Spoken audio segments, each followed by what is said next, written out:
আসসালামু আলাইকুম, স্বাগত জানাচ্ছি চ্যানেল আই সংবাদে। আমি রিদিতা রেজা। শুরুতে জানিয়ে দিচ্ছি ফ্রেশ আটা ময়দা সুজি সংবাদ শিরোনাম। শেখ হাসিনা ও আসাদুজ্জামান কামালের বিরুদ্ধে গ্রেফতারি পরোয়ানা। 16 জুন সাবেক আইজিপি সহ 3 আসামিকে ট্রাইব্যুনালে হাজিরের নির্দেশ।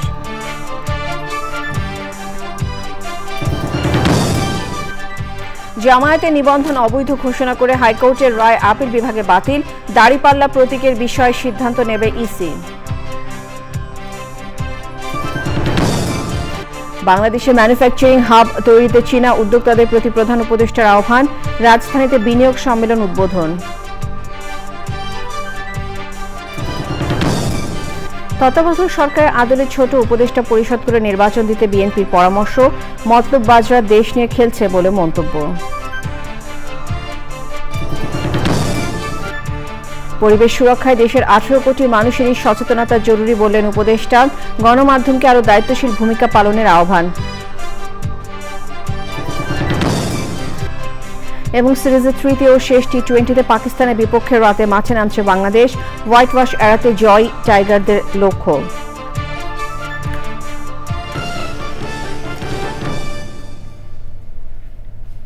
এছাড়াও নিটল টাটা বিশেষ সংবাদে যা থাকছে।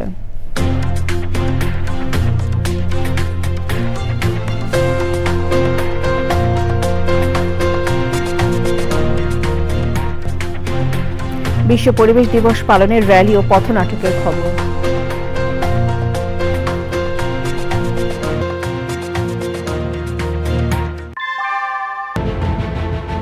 Primacy inbuilt. German technology, Bangladesh's first Thermix rod. Salam Steel Thermax. সংবাদ শিরোনামগুলো জানাচ্ছিলাম। এখনকার এই সংবাদ আয়োজন একই সঙ্গে চ্যানেলের ইউটিউব চ্যানেল এবং চ্যানেলের ওটিটি প্ল্যাটফর্ম আইস্ক্রিনে লাইভ স্ট্রিম হচ্ছে। জুলাই গণ অভ্যুত্থানে সংঘটিত মানবতা বিরোধী অপরাধের মামলায় শেখ হাসিনা ও আসাদুজ্জামান খানের বিরুদ্ধে গ্রেফতারি পরোয়ানা জারি করেছেন আন্তর্জাতিক অপরাধ ট্রাইব্যুনাল। তারা সহ সাবেক আইজিপি আব্দুল্লাহ আল মামুনকে 16 জুন ট্রাইব্যুনালে হাজির করার নির্দেশ দেওয়া হয়েছে। তাদের বিরুদ্ধে মানবতা বিরোধী অপরাধের সুনির্দিষ্ট 5টি অভিযোগ আমলে নিয়েছেন ট্রাইব্যুনাল। পরাগাজিমের রিপোর্ট। বাংলাদেশের প্রথম কোনো মামলার বিচারিক কার্যক্রম আদালত থেকে সরাসরি সম্প্রচারের আয়োজন। বাংলাদেশ টেলিভিশনের সৌজন্যে টিভি পর্দায় দেখতে পান সাধারণ মানুষ। শুনানির শুরুতে শেখ হাসিনা, আসাদুজ্জামান খান কামাল ও চৌধুরী আব্দুল্লাহ আল মামুনের বিরুদ্ধে ট্রাইব্যুনালে আনুষ্ঠানিক অভিযোগ উপস্থাপন করে প্রসিকিউশন। জুলাই গণ অভ্যুত্থানের সময় নির্বিচারে হত্যাসহ আসামিদের বিরুদ্ধে 5টি সুনির্দিষ্ট অভিযোগ আদালতে পড়ে শোনান চিফ প্রসিকিউটর তাজুল ইসলাম। এরপর আদেশ দেন ট্রাইব্যুনাল। জুলাই এবং আগস্ট বিপ্লব চলাকালীন সময় সংগঠিত মানবতা বিরোধী অপরাধের দায়ে আসামি শেখ হাসিনা, আসামি আসাদুজ্জামান খান কামাল, আসামি চৌধুরী আব্দুল্লাহ আল মামুনের বিরুদ্ধে মানবতা বিরোধী অপরাধের দায়ে অপরাধকে আমলে গ্রহণ করা হয়েছে। তাদের বিরুদ্ধে নতুন করে গ্রেপ্তারি পরোয়ানা জারি করা হয়েছে। 16 জুন আসামিদের উপস্থিতি এবং আসামিদেরকে গ্রেপ্তার করে হাজির করার জন্য নির্দেশ দেওয়া হয়েছে। ওই দিন যদি আসামিরা উপস্থিত হন তাহলে সেদিন থেকে আনুষ্ঠানিক বিচারের প্রক্রিয়া শুরু হবে। যদি আসামি কেউ অনুপস্থিত থাকেন, আইন অনুযায়ী তাদেরকে অনুপস্থিত ঘোষণা করার একটা ব্যাপার থাকবে, সেটাও সেদিন আদালত যথাযথ আইন প্রক্রিয়া অনুযায়ী সেদিন ঘোষণা করবে। আদালতে চিফ প্রসিকিউটর বলেন, এই বিচার কেবল অতীতের প্রতিশোধ নয়, এটি ভবিষ্যতের জন্য প্রতিজ্ঞা এবং আগামী প্রজন্মকে নিরাপদ একটি বাংলাদেশ উপহার দেয়া। আমরা বলেছি এই বিচার হবে আবেগ শূন্য, প্রমাণ নির্ভর, তথ্য নির্ভর, নিরপেক্ষ এবং ন্যায় বিচার। মামলায় 3 অভিযুক্তের মধ্যে সাবেক আইজিপি চৌধুরী আব্দুল্লাহ আল মামুন কারাগারে আটক আছেন। তাকে ট্রাইব্যুনালে হাজির করা হয়নি। আসামিদের বিরুদ্ধে পর্যাপ্ত তথ্য প্রমাণের আলোকে বিচারিক কার্যক্রম এগিয়ে নেওয়া হবে বলে জানিয়েছেন চিফ প্রসিকিউটর। পরাগ আজিম, চ্যানেল আই, আন্তর্জাতিক অপরাধ ট্রাইব্যুনাল, ঢাকা। জামায়াতে ইসলামী নিবন্ধন অবৈধ ঘোষণা করে হাইকোর্টের রায় বাতিল করে দিয়েছেন আপিল বিভাগ। নিবন্ধনের বিষয়টি নিষ্পত্তি করতে নির্বাচন কমিশনকে নির্দেশ দিয়েছেন আদালত। রায়ে সন্তোষ প্রকাশ করে জামায়াতে ইসলামের আইনজীবীরা জানিয়েছেন, এই রায়ের ফলে নিবন্ধন ফিরে পেল জামায়াত। দাড়িপাল্লা প্রতীকের বিষয়ে ইসি সিদ্ধান্ত নেবে বলে জানিয়েছেন তারা। মাজের হক রিপোর্ট। জামায়াতে ইসলামের নিবন্ধন অবৈধ ঘোষণা করে হাইকোর্টের দেওয়া রায়ের বিরুদ্ধে করা আপিল 2023 সালের 19 নভেম্বর খারিজ করে দেন আপিল বিভাগ। এরপর আপিলটি পুনরুজ্জীবনের জন্য আবেদন করলে 2024 সালের 22 অক্টোবর আদালত বিলম্ব মার্জনা করে আপিলটি পুনরুজ্জীবিত করেন। আপিলের উপর শুনানি শেষে রায় ঘোষণা করেন প্রধান বিচারপতি সৈয়দ রেফাত আহমেদের নেতৃত্বে আপিল বেঞ্চ। রাজনৈতিক উদ্দেশ্যে দায়েরকৃত মামলার মাধ্যমে জামায়াতের নিবন্ধন কেড়ে নেওয়া হয়েছিল। আজকের এই রায়ের মাধ্যমে বহুদলীয় গণতান্ত্রিক এবং অংশগ্রহণমূলক সংসদ প্রাপ্তি নিশ্চিত হল। মাননীয় আপিল বিভাগ হাইকোর্টের যে রায় ছিলেন এই রায়কে বাতিল ঘোষণা করেছেন এবং ইলেকশন কমিশনকে নির্দেশনা দিয়েছেন বাংলাদেশ জামায়াতে ইসলামীর রেজিস্ট্রেশন এবং অন্য যে সকল ইস্যু ইলেকশন কমিশনের সামনে আছে বা আসবে সেগুলো যেন দ্রুতই নিষ্পত্তি করেন। জামায়াতের প্রতীকের বিষয়টি কি হবে সে সম্পর্কে জানান আইনজীবী। আমরা আশা করি আগামী কালকের মধ্যেই মামলার সংক্ষিপ্ত আদেশ আমরা হাতে পাব। এই সংক্ষিপ্ত আদেশ আমরা ইলেকশন কমিশনের কাছে অ্যাপ্রোচ করব। বাকিটা ইলেকশন কমিশন আইন অনুযায়ী অতি দ্রুত জামাতের নিবন্ধন এবং জামাতের প্রতীক বুঝিয়ে দিবেন, এটা আমরা প্রত্যাশা করি। রায়ের পর প্রতিক্রিয়া জানান ইসির আইনজীবী। অর্ডারটা পাওয়ার পর ইলেকশন কমিশনকে আমি জানাবো, তারপর ওনারা অর্ডারটা দেখে ইলেকশন কমিশন ব্যবস্থা নেবেন। 2013 সালের 1 আগস্ট জামায়াতের নিবন্ধন সংখ্যাগরিষ্ঠ মতের ভিত্তিতে অবৈধ বলে রায় দেন বিচারপতি এম মোয়াজ্জেম হোসেন, বিচারপতি এম ইনায়েতুর রহিম ও বিচারপতি কাজী রেজাউল হকের সমন্বয়ে গঠিত বৃহত্তর বেঞ্চ।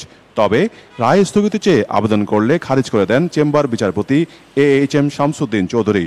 পরে পূর্ণাঙ্গ রায় প্রকাশ হলে আপিল করে জামায়াতে ইসলামী। মাঝড়ক মান্না, চ্যানেল আই, ঢাকা। চীনা বিনিয়োগকারীদের বাংলাদেশে বিনিয়োগের মাধ্যমে ম্যানুফ্যাকচারিং হাব তৈরির আহ্বান জানিয়েছেন প্রধান উপদেষ্টা অধ্যাপক মোহাম্মদ ইউনূস। রাজধানীতে বিনিয়োগ সম্মেলন উদ্বোধন করে এই আহ্বান জানান তিনি। মোস্তাক মল্লিকের রিপোর্ট। রাজধানীর আগারগাঁওয়ে বিনিয়োগ ভবনে দিনব্যাপী চীনা বিনিয়োগকারীদের নিয়ে বাংলাদেশ চীন ব্যবসা ও বিনিয়োগ সম্মেলন। বাংলাদেশ অর্থনৈতিক অঞ্চল কর্তৃপক্ষ বেজা এবং বাংলাদেশ বিনিয়োগ উন্নয়ন কর্তৃপক্ষ বিডা যৌথভাবে অনুষ্ঠানের আয়োজক। প্রধান উপদেষ্টা ব্যবসায়ীদের বাংলাদেশে বিনিয়োগের আহ্বান জানান।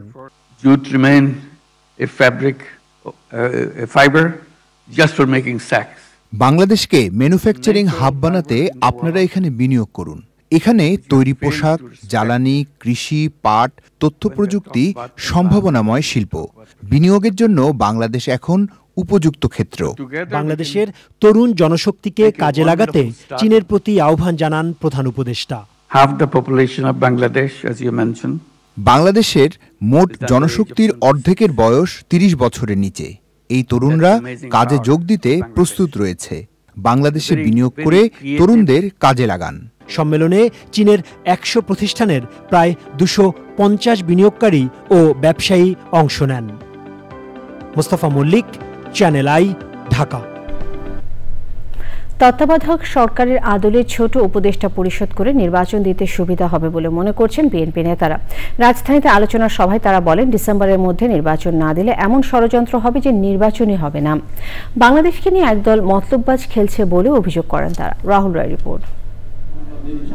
বিএনপির প্রতিষ্ঠাতা ও সাবেক রাষ্ট্রপতি জিয়াউর রহমানের শাহাদাত বার্ষিকী উপলক্ষে জাতীয় প্রেস ক্লাবে সম্মিলিত পেশাজীবী পরিষদের আলোচনায় অংশ নেন বিএনপির সিনিয়র নেতারা। আগামী সোমবার সংস্কার নিয়ে প্রধান উপদেষ্টার সঙ্গে আবারও আলোচনায় অংশ নেবেন বলে জানিয়ে তারা বলেন, এ পর্যন্ত ঐক্যমতে পৌঁছানো বিষয়গুলো নিয়েই নির্বাচন করা যায়। নির্বাচনের সময় আর নির্বাচনকালীন সরকার কেমন হতে পারে তা নিয়েও কথা বলেন তারা। 52টি দল একত্রিত হয়ে নির্বাচন ডিসেম্বরে চায়।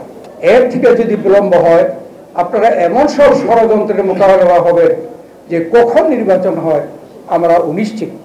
সেই জন্য আমরা ডিসেম্বরের মধ্যে চাই যারা বিতর্কিত অবস্থা তাদেরকে বাতিল করে তত্ত্বাবধায়ক সরকারের আদলে ছোট্ট যদি পরিষদ করে উপদেষ্টা পরিষদ, তাহলে সেখানে মতামতের ছোট হইলে মতামত কম থাকে, তাদের পক্ষে সেই নির্বাচনটা অনুষ্ঠান করা সুন্দর হবে। মুক্তিযুদ্ধ দল আয়োজিত আলোচনা সভায়ও বিভিন্ন বিষয়ে কথা বলেন বিএনপি নেতারা। বাংলাদেশটিকে নিয়ে এখন একদল মতলববাজ খেলছে। একটি পরাশক্তি বার্মা অ্যাক্ট প্রণয়ন করেছেন। এখন আমাদের দেশে একটি মানবিক করিডোরের নামে কিছু অংশ আমাদের হাত থেকে বেহাত হয়ে যাবে। শুনতে পাচ্ছি এখানে খ্রিস্টান কাম ইহুদি রাষ্ট্র গঠিত হবে এই অঞ্চলে, আমাদের পার্বত্য চট্টগ্রাম এবং তার আশেপাশের অঞ্চল নিয়ে। বিএনপি নেতারা বলেছেন দেশের স্বার্থে সবাইকে ঐক্যবদ্ধ থাকতে হবে। রাহুল রায়, চ্যানেল আই, ঢাকা। পরিবেশ, বন ও জলবায়ু পরিবর্তন উপদেষ্টা সৈয়দা রেজওয়ানা হাসান বলেছেন, পরিবেশ সুরক্ষায় দেশের 18 কোটি মানুষেরই সচেতন হওয়া জরুরি। রাজধানী আগারগাঁওয়ে বিশ্ব পরিবেশ দিবস উপলক্ষে অনুষ্ঠানে টেকসই ভবিষ্যৎ বিনির্মাণে যে কোনো উন্নয়নের ক্ষেত্রে প্রকৃতির সংরক্ষণ ও পরিবেশ বান্ধব প্রযুক্তি ব্যবহারে গুরুত্ব আরোপ করেন বক্তারা। পরিবেশগত সংকট মোকাবেলায় গণমাধ্যমকে আরও দায়িত্বশীল হওয়ার আহ্বান জানিয়েছেন বিশিষ্টজনেরা। আলিমার রাজি রিপোর্ট। বৈশ্বিক সংকটের অন্যতম প্রধান কারণ পরিবেশ দূষণ। মানুষের অপরিণামদোষী নানা কর্মকাণ্ডে যেমন মাটি, পানি ও বায়ু দূষণ বৃদ্ধি পাচ্ছে, তেমনই ধ্বংস হচ্ছে বাস্তুতন্ত্র, ছড়াচ্ছে নানা রোগবালাই। প্রতিনিয়ত ধ্বংস হতে থাকা প্রাণ প্রকৃতি রক্ষায় পরিবেশ বিষয়ক সংস্কার ভাবনা, বর্তমান প্রেক্ষাপট ও চ্যালেঞ্জ শীর্ষক অনুষ্ঠানে উঠে আসে পরিবেশ দূষণের ভয়াবহ চিত্র ও করণীয় বিষয়ক রূপরেখা। দেশ অনেক আগে গেছে, পরিবেশেরও অনেক পরিবর্তন হয়েছে, আইন পরিবর্তন হয় নাই। যে প্রবলেমগুলো উচ্চারিত হয়েছে এগুলোর জন্য সবচেয়ে বেশি প্রয়োজন হলো জনসচেতনতা বৃদ্ধি করা। ওয়েস্ট ম্যানেজমেন্ট না বলে এখানে রিসোর্স ম্যানেজমেন্ট, এই যে মাইন্ডসেটটা চেঞ্জ করতে হবে। যে ওয়েস্ট পাওয়া যায়, প্লাস্টিক বলেন, এর মধ্যে মেটাল আছে, অর্গানিক ম্যাটার আছে, সবগুলি কনভার্ট করা যায় রিসোর্সে। পরিবেশ অধিদপ্তরের মেইন ম্যান্ডেটই হচ্ছে পরিবেশ সুরক্ষা দেওয়া, এবং সেই সুরক্ষা দিতে গেলে আপনাকে এনফোর্সমেন্ট এবং ইসে যাইতে হবে, আইন প্রয়োগে যাইতে হবে। পরিবেশ অধিদপ্তরকেও যেমন স্কিলড হতে হবে, সাধারণ জনগণ তাদেরও সেইভাবে মন মানসিকতার পরিবর্তন হওয়া লাগবে। পরিবেশ সন্ত্রাসের বিরুদ্ধে অনুসন্ধানী প্রতিবেদন প্রচার সহ জনসচেতনতা বৃদ্ধিতে গণমাধ্যমের বাধ্যবাধকতা তুলে ধরেন বিশিষ্টজনরা। পরিবেশ রক্ষায় গণমাধ্যম একটি শক্তিশালী হাতিয়ার, তাই গণমাধ্যমকে আরও দায়িত্বশীল ও পরিবেশ বান্ধব হতে হবে।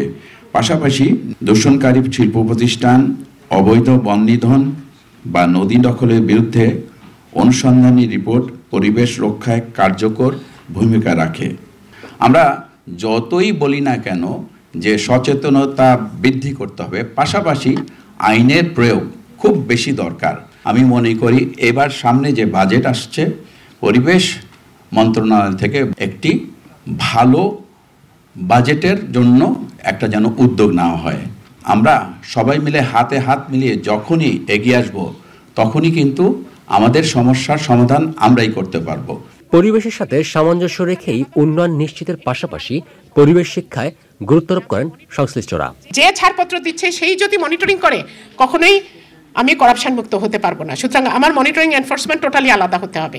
যখন আমি আউটসোর্সিং করব, বাইরের কাউকে, যেমন এই এখনকার ছেলেপেলেরাই যদি একটা এন্টারপ্রেনারশিপ নিয়ে আসে যে আমি ওই সিটি কর্পোরেশনের ওই ওয়ার্ডটা পরিষ্কারের দায়িত্ব আমার, তখন আমি সিটি কর্পোরেশন তাকে মনিটর করতে পারবে, তখন পরিবেশ অধিদপ্তরও এনফোর্স করতে পারবে। সবাই এগিয়ে আসি, আমরা একসাথে কাজ করি, সংস্কারটা একসাথে হোক। সংস্কারের সবচেয়ে বড় জিনিসটা হচ্ছে যে প্রত্যেককে 18 কোটি মানুষকে পরিবেশ সচেতন হইতে হবে।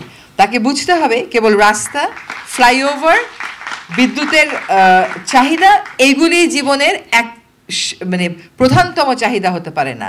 বাতাস যদি দূষিত নিতে হয়, বিদ্যুৎ দিয়ে করবেনটা কি? পরিবেশ রক্ষা করা হবে উন্নয়নের সাথে সামঞ্জস্য রেখে না, উন্নয়ন করা হবে পরিবেশের সাথে সামঞ্জস্য রেখে। তবে শুধু পরিবেশ দূষণ প্রতিরোধী নয়, জীববৈচিত্র্য সমৃদ্ধ নিরাপদ ধরিত্রী বিনির্মাণে সমন্বিত উদ্যোগেও গুরুত্ব আরোপ করা হয়। আলিমান রাজি, চ্যানেল আই, ঢাকা। কিংবদন্তি কণ্ঠশিল্পী সাবিনা ইয়াসমিনকে সম্মান জানাতে তার জীবনী নির্ভর তথ্যচিত্র নির্মাণ করছে চ্যানেল আই। এর মধ্যে শেষ হয়েছে তথ্যচিত্রটির চিত্রধারণের কাজ। তথ্যচিত্রের পরিকল্পনা, পরিচালনা, উপস্থাপনা রয়েছেন গণমাধ্যম ব্যক্তিত্ব ও চ্যানেলের বার্তা প্রধান শাই সিরাজ। সুলতানা হিমুর রিপোর্ট।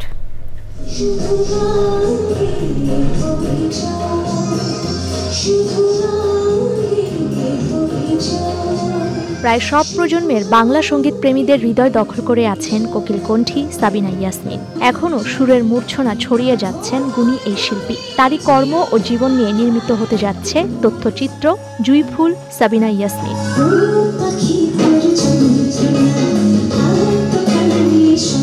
সাবিনা ইয়াসমিনের জন্মদিন উপলক্ষে অনুষ্ঠানটি নির্মাণ করছে চ্যানেল আই। এরই মধ্যে শেষ হয়েছে চিত্রধারণ। আয়োজনটির পরিকল্পনা, পরিচালনা ও উপস্থাপনা করেছেন গণমাধ্যম ব্যক্তিত্ব ও চ্যানেল আই এর বার্তা প্রধান শাইখ সিরাজ। বাংলা গানকে যথেষ্ট দিয়েছেন, এটা কিংবদন্তি শিল্পী, অথচ তার জীবনকে নিয়ে কোনো প্রামাণ্যচিত্র বা কোনো ধরনের সাক্ষাৎকার ধর্মী কোনো অনুষ্ঠান আজও হয়নি।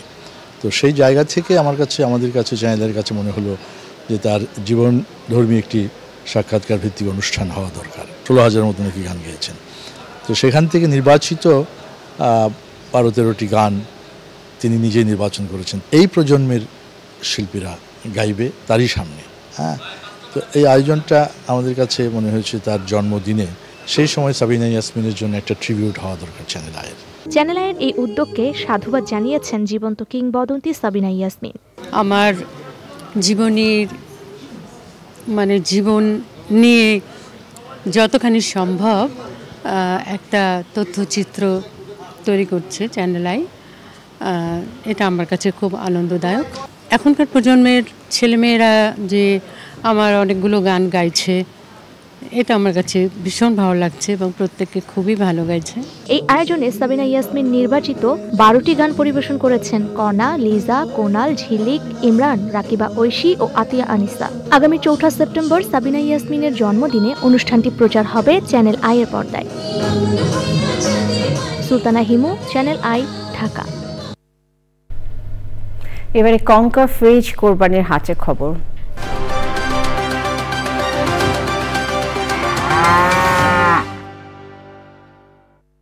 অ্যাক্টিভেটেড কার্বন ডিওডোরাইজার যুক্ত কঙ্কা ফ্রিজে এক খাবারের গন্ধ অন্য খাবারে যেতে পারে না। দেশের বিভিন্ন প্রান্ত থেকে রাজধানীর হাটগুলোতে আসছে কোরবানির পশু। এ নিয়ে জানতে আমরা সরাসরি যোগাযোগ করছি শাকির আদনানের সাথে। শাকির আদনান, যতটুকু বুঝতে পারছি আপনি তেজগাঁওয়ের কলোনি বাজার এলাকায় অবস্থান করছেন, তো সেখানে হাটে পশুর দাম কেমন দেখছেন আমাদেরকে একটু জানাবেন।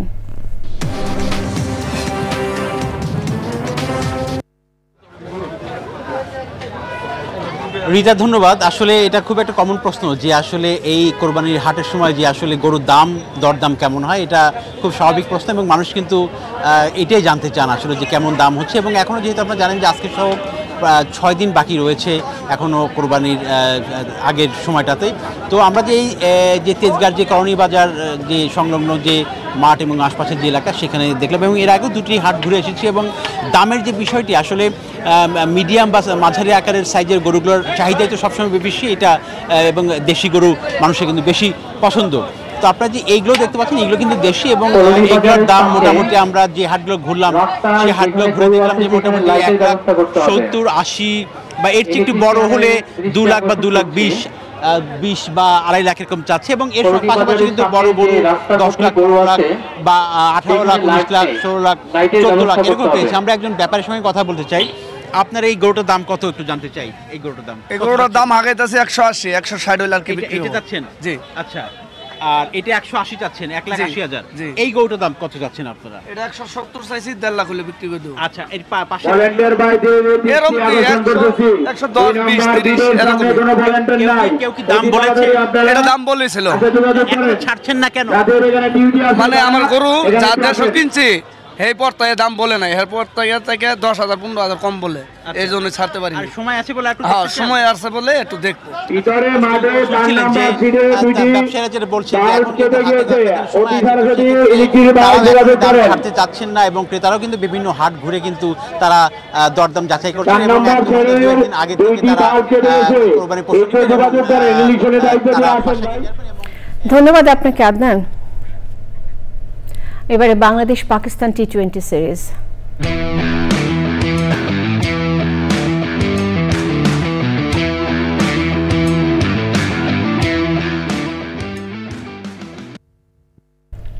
পাকিস্তানের কাছে টানা 2 ম্যাচ হেরে 1 ম্যাচ বাকি থাকতে সিরিজ হাতছাড়া হওয়া বাংলাদেশ আজ তৃতীয় ও শেষ টি-20 ম্যাচ খেলবে। লাহোরের গদ্দাফি স্টেডিয়ামে বাংলাদেশ সময় রাত 9টায় শুরু হবে বাংলাদেশ ও পাকিস্তানের মধ্যকার তৃতীয় টি-20 ম্যাচ। হোয়াইট ওয়াশ এড়াতে এবং সিরিজ হারের ব্যবধান কমিয়ে আনতে এই ম্যাচ জয়ের বিকল্প নিয়ে অধিনায়ক লিটন কুমার দাসের দলের জন্য। টাইগার অধিনায়ক নিজেও শেষ ম্যাচে ঘুরে দাঁড়াতে চান, কিন্তু তার আগে আরও একটি ধাক্কা লেগেছে টাইগার শিবিরে। পেসার শরীফুল ইসলাম ইনজুরির কারণে ছিটকে গেছেন শেষ ম্যাচ থেকে। দলের ফিজিও দেলাওয়ার হোসেন নিশ্চিত করেছেন শুধু এই ম্যাচ নয়, অন্তত 2 সপ্তাহের জন্য মাঠের বাইরে থাকতে হবে এই পেসারকে। সময় হলো বিরতির। এবার বিরতির পর আর সংবাদের সাথে জানিয়ে ফিরব। ফিরে এলাম বিরতির পর। ফ্রান্সে পিএসজি চ্যাম্পিয়ন্স লিগ জয়ের বিজয় উৎসবের সমর্থকদের তাণ্ডবে 2 জন নিহত হয়েছে।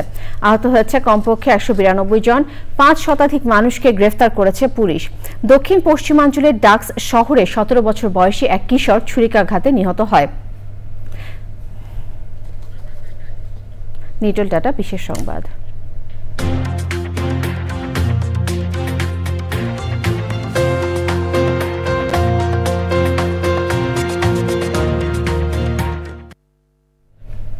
বিশ্ব পরিবেশ দিবস উপলক্ষে বাংলাদেশ লেবার ফাউন্ডেশন এবং বাংলাদেশ ইনস্টিটিউট অব লেবার স্টাডিজের আয়োজনে মানববন্ধন, র্যালি ও পথনাটক হয়েছে।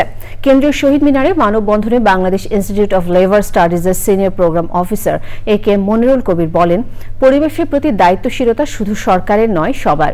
সবুজ বাসযোগ্য ধরিত্রী গড়ার লক্ষ্যে সবাইকে সচেতন থাকার আহ্বান জানিয়েছেন বাংলাদেশ লেবার ফাউন্ডেশনের নির্বাহী পরিচালক মাহমুদুল হাসান।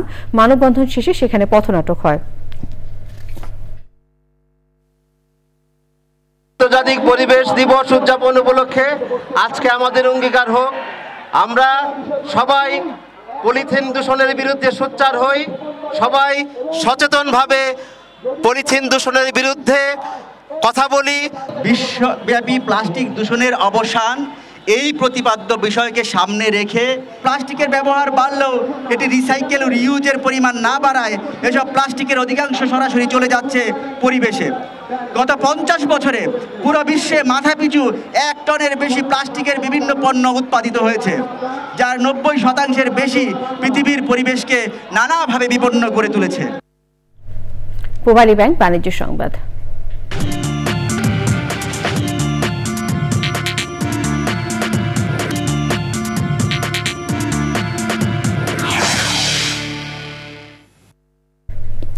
মিরপুরের রূপনগরে আকিজ ভেঞ্চার গ্রুপের অঙ্গ প্রতিষ্ঠান আকিজ ফেয়ার ভ্যালু তৃতীয় শোরুম চালু হয়েছে। উদ্বোধন করেন গ্রুপের প্রতিষ্ঠাতা চেয়ারম্যান মরহুম শেখ আকিজ উদ্দিনের সহধর্মিনী মনোয়ারা বেগম। সেই সময় আকিজ ভেঞ্চার গ্রুপের চেয়ারম্যান শেখ শামীম উদ্দিন, আকিজ ফেয়ার ভ্যালুর অপারেশন ডিরেক্টর সৈয়দ জয়নুল আবেদিন সহ গ্রুপের ঊর্ধ্বতন কর্মকর্তারা উপস্থিত ছিলেন। নতুন এই শোরুমে আকিজ গ্রুপের সব পণ্য এক ছাদের নিচে পাওয়া যাবে। আবারও বিরতি নিচ্ছি, ফিরে এসে যা দেখবেন। আবারও আমন্ত্রণ। এবারে খেলার খবর।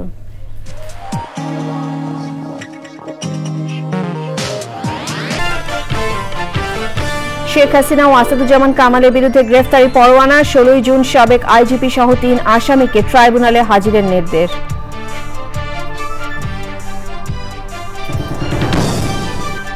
জামায়াতের নিবন্ধন অবৈধ ঘোষণা করে হাইকোর্টের রায় আপিল বিভাগে বাতিল।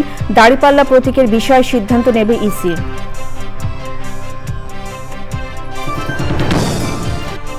বাংলাদেশে ম্যানুফ্যাকচারিং হাব তৈরিতে চীনা উদ্যোক্তাদের প্রতি প্রধান উপদেষ্টার আহ্বান। রাজধানীতে বিনিয়োগ সম্মেলন উদ্বোধন।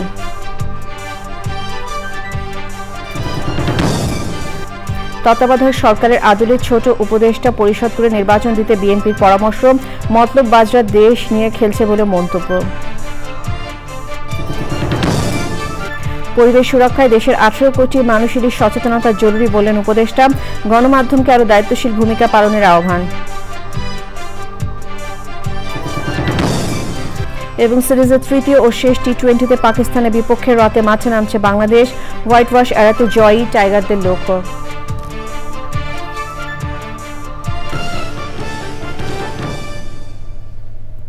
শেষ করছি চ্যানেলের সংবাদ। ধন্যবাদ।